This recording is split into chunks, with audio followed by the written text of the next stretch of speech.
Hey, what is up everyone? Hope you're all having a wonderful time. Here a quick guide for the Cold Crit Shatter Strike Spellblade in Last Epoch. The Cold Crit Shatter Strike Spellblade is a fast burst damage build that has some real huge potential with the right investment. By using the Shattered Lance set, we get some really huge bonuses to increase melee cold damage by stacking a lot of health regen.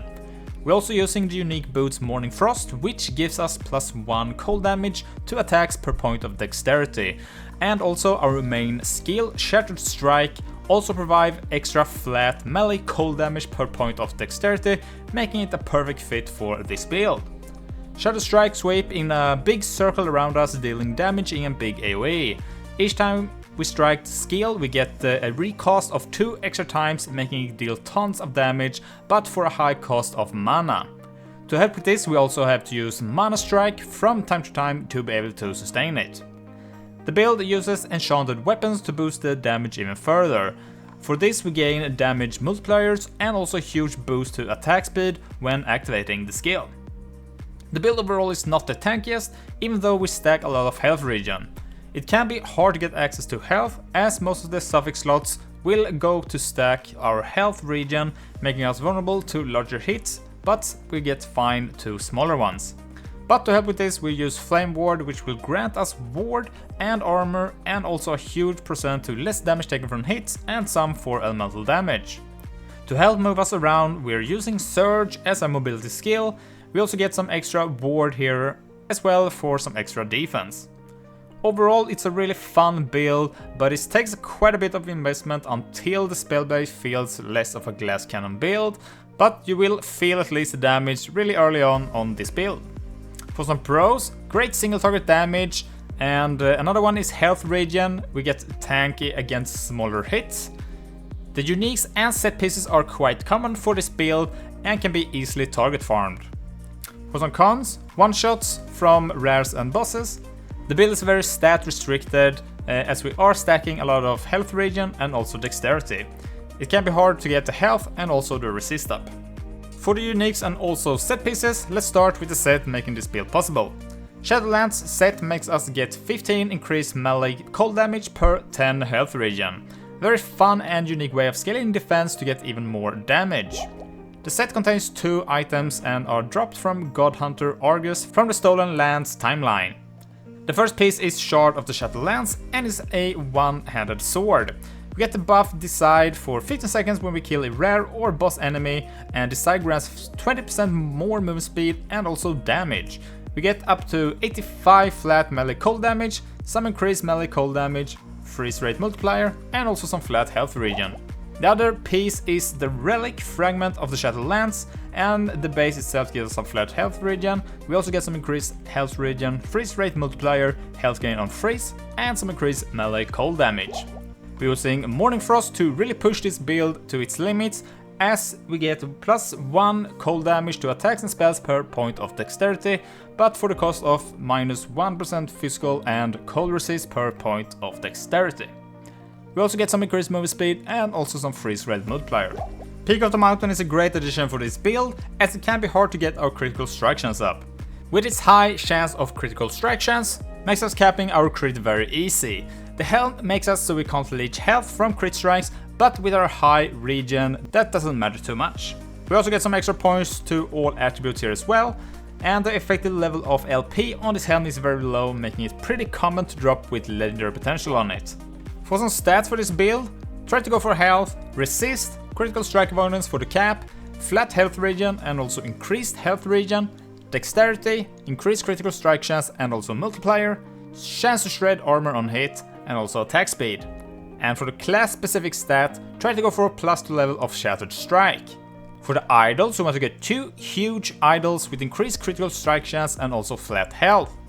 And for the rest of the slots, try to go for as much health as you can for the survivability and also increase health regen on the small idols.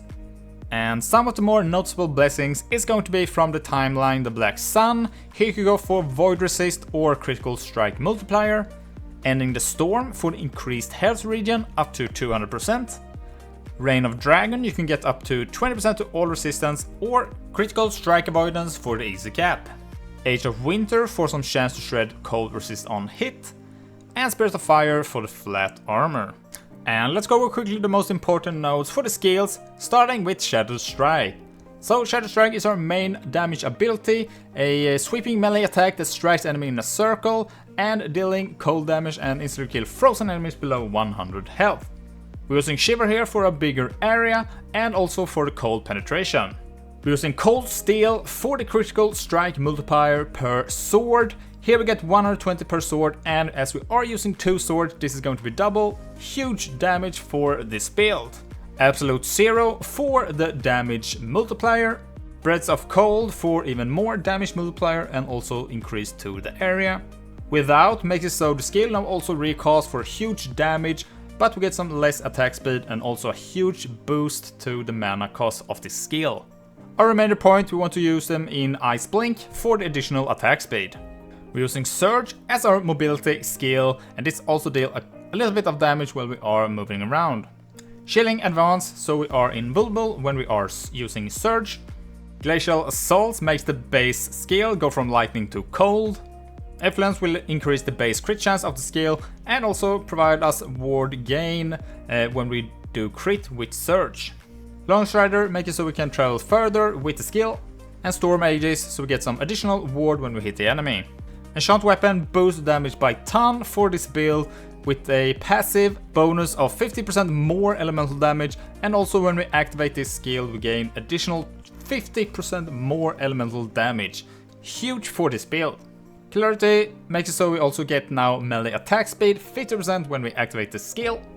Consecration makes it so Enchant Weapon now lasts a bit longer. And Frostband makes it so when we activate the skill we have additional cold damage and also increased cold damage. We're using Flame Ward as an extra layer of defense, granting us some ward and also makes us take less damage when we have Flame Ward up. Dilation for some increased duration. Frostguard will grant us armor when we activate Flame Ward. Prismatic Buffer for the reduced elemental damage taken. And Barrier makes us take less damage from hits while Flame Ward is up. Mana Strike is used to sustain our mana as we are using a lot of it when we are using Shatter Strike. Arcanist Blade makes so we gain additional mana when we hit the enemy. Bountiful Victory for even more mana gain here for rares and bosses. Mana Strike grants us more mana. And Critical Mana makes it so we get even more mana when we deal a critical strike. Critical Rejuvenation will make it so Mana Strike base crit chance now increase by 40%, but no longer deal any extra critical strike damage. And here a quick preview of the passive skill tree, but for more information about the build I do recommend you to go and check out the last Epoch build planner. Both for the passives and the skills, you can simply use the progression bar at the bottom to easily see when and where to progress in the build. To the left of the build planner you can also get a basic loot filter of the build that will highlight all you need to get for both leveling and for the endgame. Link for this will be in the description. So what do you think about the cold crit Shatter Strike Spellblade? Have you tried it out before or tried another version of it? Feel free to tell me in the comments below. Thanks for watching, don't forget to like and subscribe if you found this video helpful. If you want to support the channel even further, you can check out my Patreon for behind the scene footage, virtual hangouts and more. If you got any other questions, feel free to drop a comment and I'll try to answer them as soon as I can. And with that said, I'll see you in the next one. Bye!